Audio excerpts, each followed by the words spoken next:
बांग्लादेश की अंतरिम सरकार के मुख्य सलाहकार प्रोफेसर मोहम्मद यूनिस चीन के दौरे पर हैं। इसी बीच खुलासा हुआ है कि चीन से पहले भारत की यात्रा करना चाहते हैं। बाकायदा प्रधानमंत्री नरेंद्र मोदी से मिलना चाहते थे। इसके लिए उन्होंने भारत सरकार से आग्रह भी किया था, लेकिन उन्हें भारत की तरफ से भाव नहीं मिला।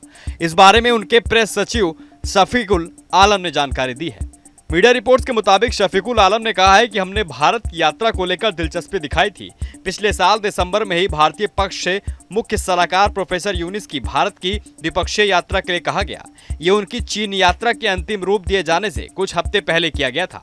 दुर्भाग्य से हमें कोई सकारात्मक प्रतिक्रिया नहीं मिली। उन्होंने कहा कि मोहम्मद यूनिस भारत के साथ अच्छे संबंध बनाना चाहते थे।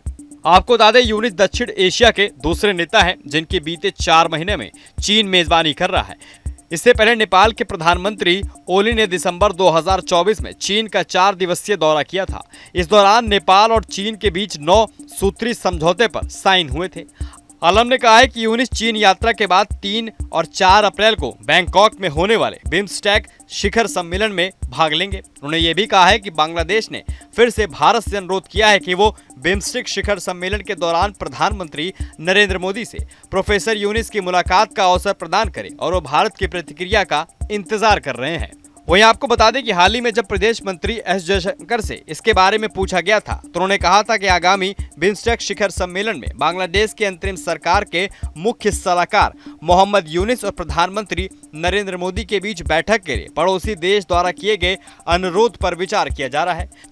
सूत्रों ने बताया कि विदेशी मामलों की संसदीय सलाहकार समिति के इस साल की पहली बैठक में कई सांसदों ने बांग्लादेश में हिंदुओं पर हमलों पर चिंता जताई थी और पूछा कि भारत इस संबंध में क्या कदम उठा रहा है। वहीं चीन द्वारा भेजे गए चार्टर्ड विमान से मोहम्मद यूनिस का बीजिंग प्रस्थान अपने आप में एक महत्वपूर्ण संदेश है।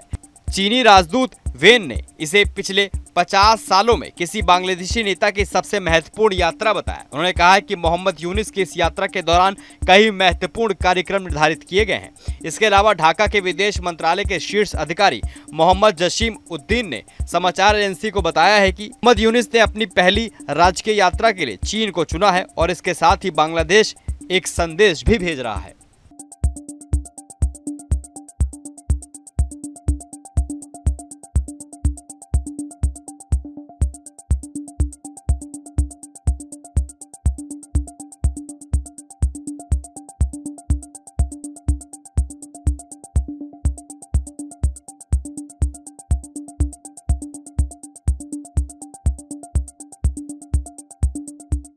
न्यूज नेशन अब व्हाट्सएप पर खबरों के ताजा अपडेट के लिए न्यूज नेशन के इस क्यूआर कोड को स्कैन करें।